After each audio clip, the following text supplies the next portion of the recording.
ಮನೆಯಲ್ಲಿ ಈ 5 ಚಿಹ್ನೆಗಳು ಕಾಣಿಸಿದರೆ ಶ್ರೀಮಂತನು ಬಡವನಾಗುತ್ತಾನೆ. ಎಚ್ಚರಿಕೆಯಿಂದ ಇರಿ. ಆಚಾರ್ಯ ಚಾಣಕ್ಯನ ಬಗ್ಗೆ ಯಾರಿಗೆ ತಾನೇ ಗೊತ್ತಿಲ್ಲ ಹೇಳಿ. ನಮ್ಮ ದೇಶ ಕಂಡ ಅತ್ಯಂತ ಅದ್ಭುತ ಅರ್ಥಶಾಸ್ತ್ರಜ್ಞರಲ್ಲಿ ಆಚಾರ್ಯ ಚಾಣಕ್ಯ ಮುಂಚೂಣಿಯಲ್ಲಿ ಇರುತ್ತಾರೆ. ಚಾಣಕ್ಯನ ಪ್ರತಿಯೊಂದು ನೀತಿಗಳು ಕೂಡ ಬಹಳ ಸಮಯೋಚಿತವಾಗಿರುತ್ತವೆ.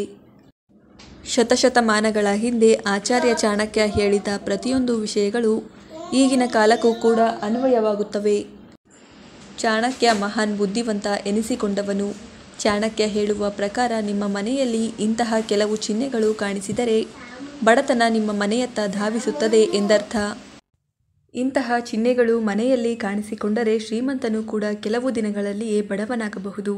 ಹಾಗಾದರೆ ಅಂತಹ ಚಿಹ್ನೆಗಳು ಯಾವುವು ಹಾಗೂ ಹೇಗೆ ಎಚ್ಚರಿಕೆಯಿಂದ ಇರಬೇಕು ಎನ್ನುವುದನ್ನು ನೋಡೋಣ. 1. ಎಲ್ಲರ ಮನೆಯಲ್ಲಿಯೂ ತುಳಸಿ ಗಿಡ ಇರುವುದು ಸಾಮಾನ್ಯ. ತುಳಸಿ ಗಿಡ ಎಲ್ಲಿಯವರೆಗೂ ಮನೆಯಲ್ಲಿ ಹಸಿರಾಗಿರುತ್ತದೆಯೋ ಅಲ್ಲಿಯವರೆಗೂ ಮನೆಯಲ್ಲಿ ಶ್ರೇಯಸ್ಸು ತುಂಬಿರುತ್ತದೆ. ಆದರೆ ಮನೆಯ ಅಂಗಳದಲ್ಲಿ ಇರುವ ತುಳಸಿ ಗಿಡ ಒಣಗಲು ಆರಂಭವಾದರೆ ಅದು ಬಡತನದ ಸಂಕೇತ ಎಂದು ಚಾಣಕ್ಯ ಹೇಳುತ್ತಾರೆ. 2. ಮನೆಯಲ್ಲಿ ಇರುವ ದೇವರನ್ನು ಪೂಜಿಸದೇ ಇರುವುದು. ದೇವರ ಮನೆಯನ್ನು ಸ್ವಚ್ಛಗೊಳಿಸದೇ ಇರುವುದು ಕೂಡ ಬಡತನದ ಸಂಕೇತವಾಗಿದೆ. ಈ ರೀತಿ ನೀವು ಅಶುದ್ಧತೆಯಿಂದ ಇದ್ದರೆ ಲಕ್ಷ್ಮಿ ತಾನಾಗೆ ಮನೆಯಿಂದ ಹೊರಟು ಹೋಗುತ್ತಾಳೆ ಹಾಗೂ ಬಡತನವನ್ನು ನಿಮ್ಮ ಮನೆಯಲ್ಲಿ ಇರುವಂತೆ ಮಾಡುತ್ತಾಳೆ ಎಂದು ಚಾಣಕ್ಯ ಹೇಳುತ್ತಾರೆ. 3. ಮನೆಯಲ್ಲಿ ವಾಸ್ತುವಿಗೆ ವಿರುದ್ಧವಾದ ವಸ್ತುಗಳನ್ನು ಎಲ್ಲೆಂದರಲ್ಲಿ ಇಡುವುದು. ಮನೆಯನ್ನು ಸ್ವಚ್ಛವಾಗಿ ಇಟ್ಟುಕೊಳ್ಳದೇ ಇರುವುದು ಕೂಡ ದಾರಿದ್ರ್ಯದ ಸಂಕೇತವಾಗಿದೆ. ಈ ರೀತಿ ಮಾಡುವುದರಿಂದ ನಕಾರಾತ್ಮಕ ಶಕ್ತಿ ನಿಮ್ಮ ಮನೆಯನ್ನು ಆವರಿಸುತ್ತದೆ ಹಾಗೂ ಧನಾತ್ಮಕ ಶಕ್ತಿ ಮರೆಯಾಗಿ ಶಾಶ್ವತವಾಗಿ ಬಡತನವು ಕೂಡ ನಿಮ್ಮ ಮನೆಗೆ ಕಾಲಿಡುತ್ತದೆ. 4.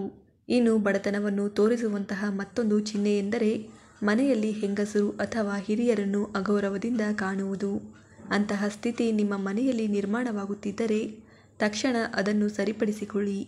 ಇಲ್ಲವಾದರೆ ದಾರಿದ್ರ್ಯ ನಿಮ್ಮ ಮನೆಯನ್ನು ಆವರಿಸಬಹುದು.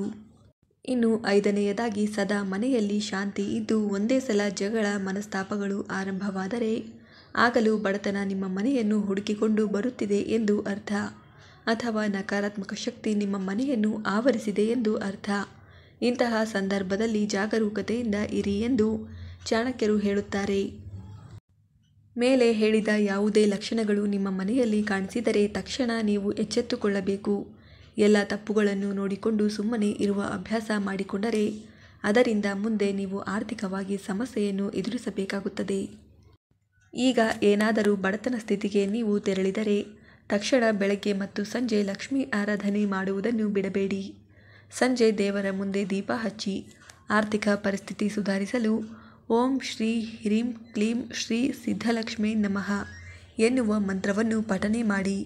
ಈ ರೀತಿ ಮಾಡುವುದರಿಂದ ಲಕ್ಷ್ಮೀದೇವಿ ಮತ್ತೆ ನಿಮ್ಮ ಮನೆಗೆ ಆಗಮಿಸುತ್ತಾಳೆ ಎಂದು ಚಾಣಕ್ಯ ತನ್ನ ನೀತಿ ಪಾಠದಲ್ಲಿ ತಿಳಿಸಿದ್ದಾರೆ.